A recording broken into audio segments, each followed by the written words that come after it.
Hello everyone, coming to you again with another video, and this one is going to be about silly symphonies. And yes, and this is a random video because it is Sunday. So let's get started, shall we? As I've noticed throughout the time that I've been young and throughout the time that I am now, that I've come to enjoy silly symphonies. I think they're a really nice idea.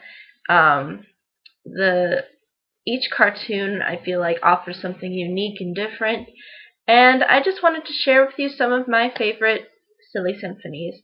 So without further ado, here they are. And basically, in case you don't know what silly symphonies are, is they're just short Disney cartoons that are very old. Most of them are from like 1930s, 1920s. And they usually don't have how do we say, a written dialogue. Most of the time, it's done through the emotions and expressions of the characters in the animation. But some of the animations and the shorts that I'm going to discuss do have some form of dialogue, but for the most part it's kind of done through mime, where you see somebody do something, but you see it through just the animation. You don't see it through talking or through communication, through wording, but you see it through expressions and through just the actions of the animation. And at times, though, you'll hear words that are not necessarily words, but express maybe an emotion now and again. But for the most part, they're relatively silent, but have music in the background, and then that's what I think why they got the name Silly Symphonies, is because a lot of Silly Symphonies incorporate a lot of music into them as well. So, having that all said, let's start with some of my favorites, and I'm going to list 10 of my favorites, the ones that I've come to enjoy and like. And the first one is called King Neptune, and basically this one follows the story of, well, King Neptune, but he's actually barely in this one in particular. But it follows all of the sea creatures that surround him, and in particular the mermaids, who one of them ends up getting captured, and then the ocean sort of hears her call, and then they all come and try to rescue her, and she's captured by pirates. So a lot of amusement and creativity, I think, ensues just from having that story expressed to you guys. I mean, it's just very funny how they use their animation and how Disney uses the animals to emphasize maybe certain things that existed during that time period, but does it in the form of showing you animals. And you'll see what I mean by when you watch it, because a lot of the animals use a lot of things that can be associated with the technology of that period, even though they are animals. I mean, they don't use anything that's from that period, but they incorporate that into the animation, and you'll see that once it's presented to you. And Silly Symphonies are a lot about show. They're a lot about just presenting to you. You see with your eyes. It's all visual kinds of things. So when you watch that particular short, you'll get a lot of that, and I find it really amusing. I find it appealing, especially the octopuses. The octopuses are just awesome, and it's a lot of fun just to watch it, because there's a lot of intensity, because it's a battle between the ocean and pirates. So what more could a kid ask for? So yes, that's one of my favorites. It's a lot of fun, and I think a lot of people can get a lot of enjoyment out of it. The next one is Flowers and Trees, and this one's more of a harmony-filled type setting. Like, it sets up how how cutesy and pretty the forest is with like the flowers and all that stuff, with the trees and then the birds, and then there's a conflict that arises, and this conflict ends up resulting in a fire through the forest, and it shows you how Disney animation again showing you a unique way of how the animals combat this type of this type of conflict. And then what I like about this one in particular is it's very cutesy, and it's very filled with different kinds of emotional layers to it, and certain parts of it are very reminiscent of a lot of Disney films that would come later on, and how they emphasize like this conflict. So it's very interesting, and I definitely would recommend that one because it's just very cutesy, and it has some intensity to it as well. So it's a lot of fun, and I think it's a really enjoyable one. The next one I'm going to recommend is The Grasshopper and the Ants. And this one I particularly like because it's sort of teaching kids a lesson. Basically, it's about this grasshopper who doesn't really do any work. I almost want to say that this is a children's story as well.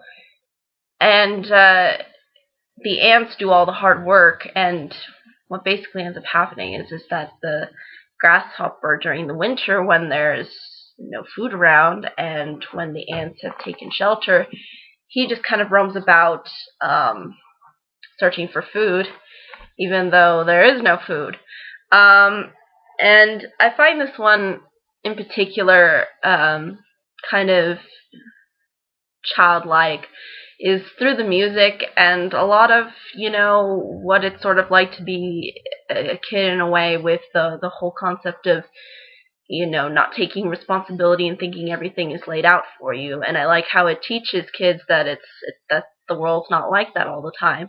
So a nice, cute, fun short, and I really liked that one.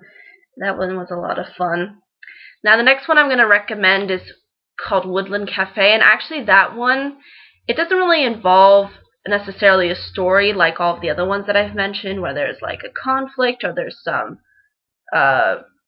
something a character goes through. It's all very loose. It basically follows bugs, and these bugs go to a dance, and the dance is sort of reminiscent of the time period. I think even at one point one of the grasshoppers says like Harlem, a Harlem reference. I think this short in particular was trying to capture the sort of cultural feel of the time period, and how the dancing was like, and there's a lot of dancing and a lot of music incorporated into this one, and I really just like how fun it is, and how it doesn't stop being entertaining.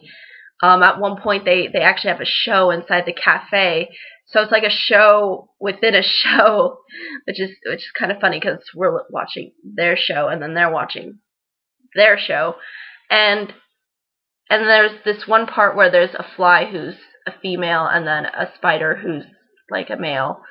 And I thought that was really interesting, and that could be interpreted in various different ways.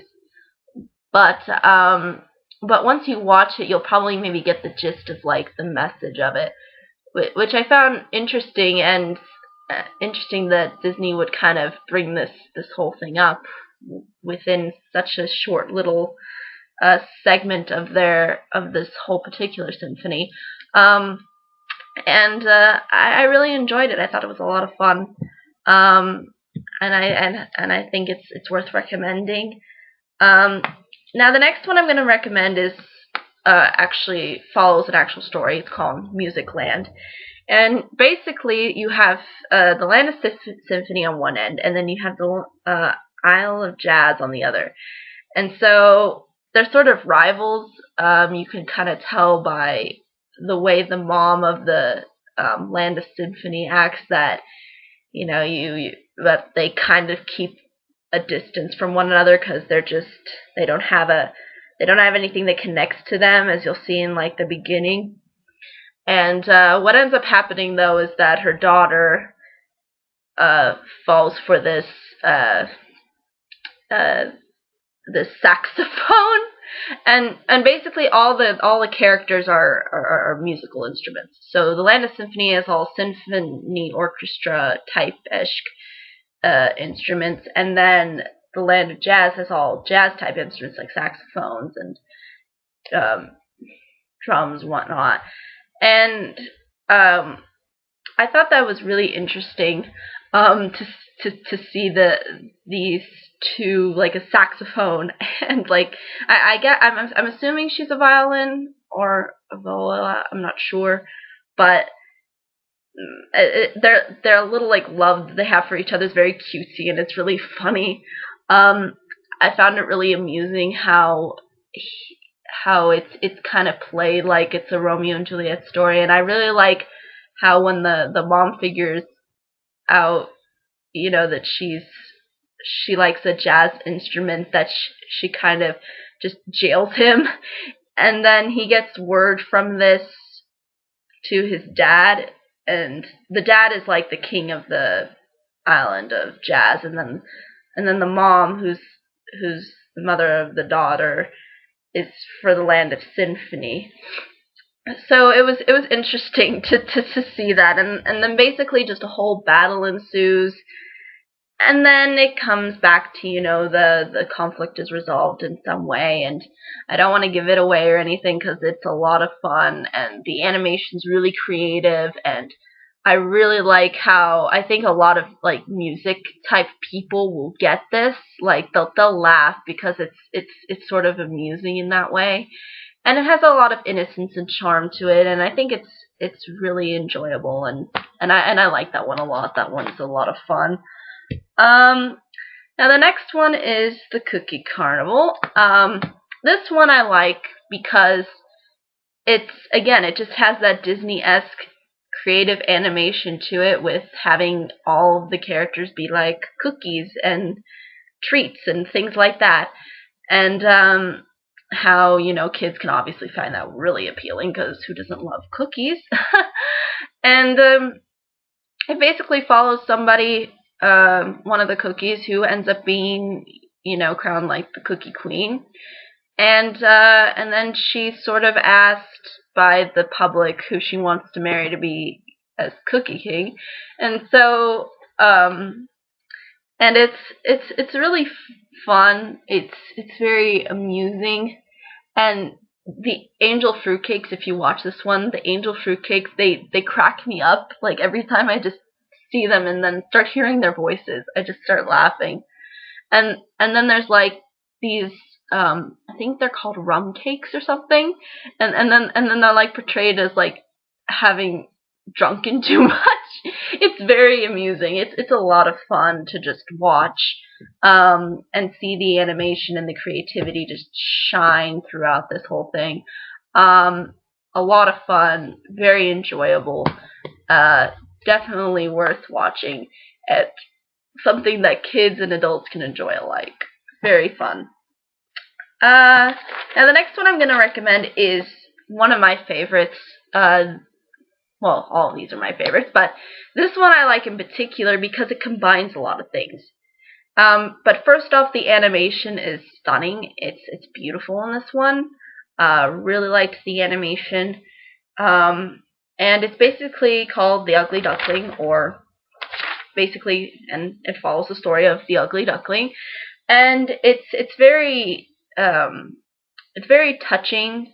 It has both humor and it has, that sadness to it, and I like how it blends it together, and how you really do end up feeling something for that duck, or for that swan in this case, the Ugly Duckling, and you really do feel invested in it, and it reminds me a lot of myself, and a lot of things that that I've been through. Not really necessarily on a family level. I mean, my family's been pretty accepting of me, but of other things. And I think this one particular resonates with a lot of people, and I think it's definitely something worth showing to kids.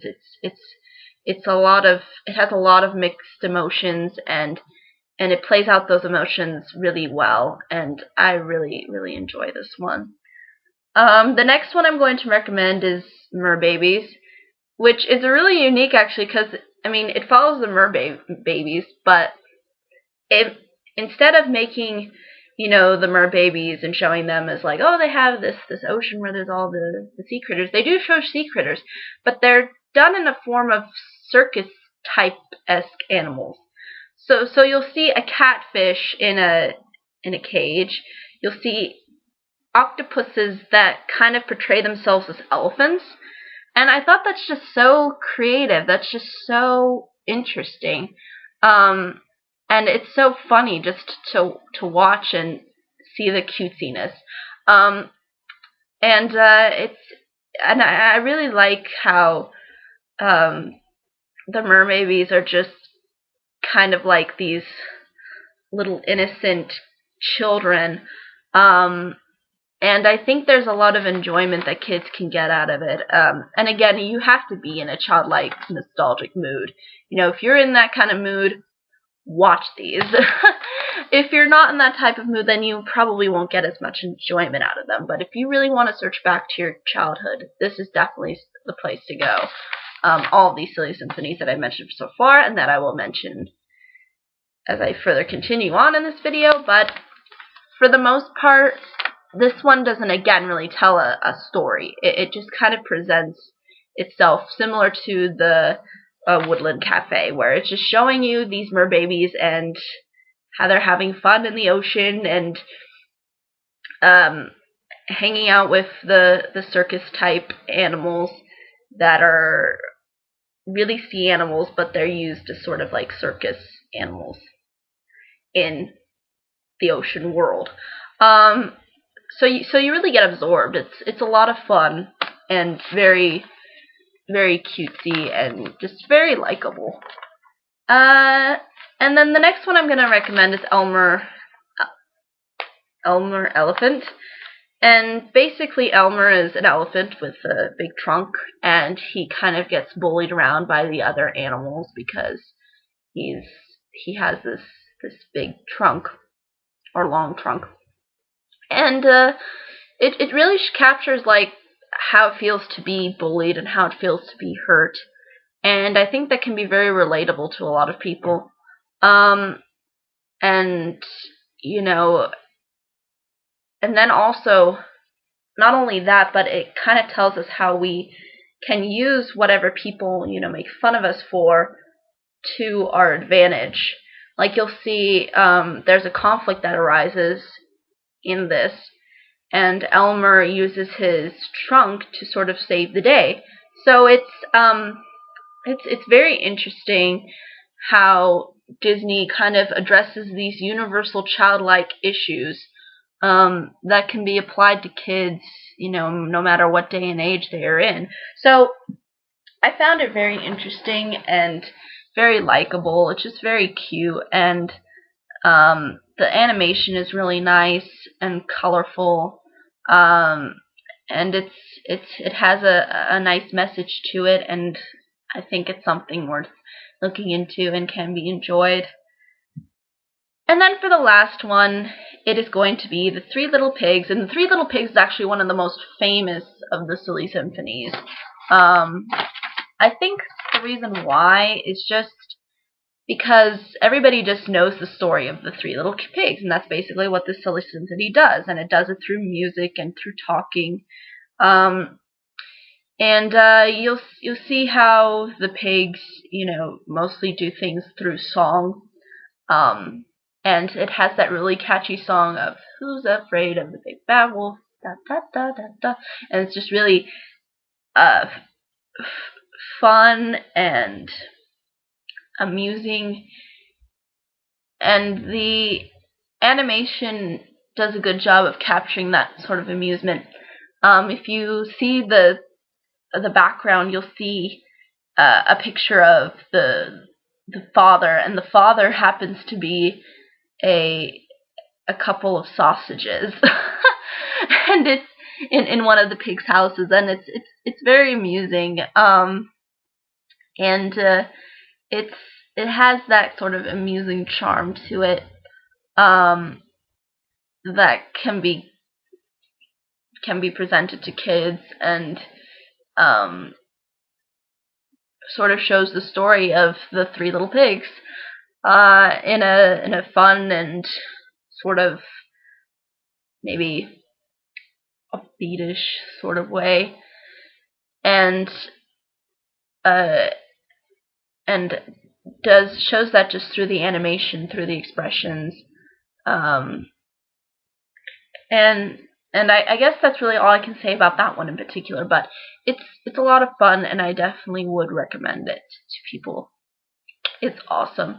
So those are all 10 of the Silly Symphonies that I recommended, and I will be sure to put all of them up in the description so people can watch them on YouTube, because they're all up there. And I hope you can get some value and some worth, as some of them sounded interesting to you. Definitely worth a watch. And yeah, that's pretty much my random video for this Sunday. Any questions, comments, concerns, I'd be more than happy to answer them. And until next time, bye-bye.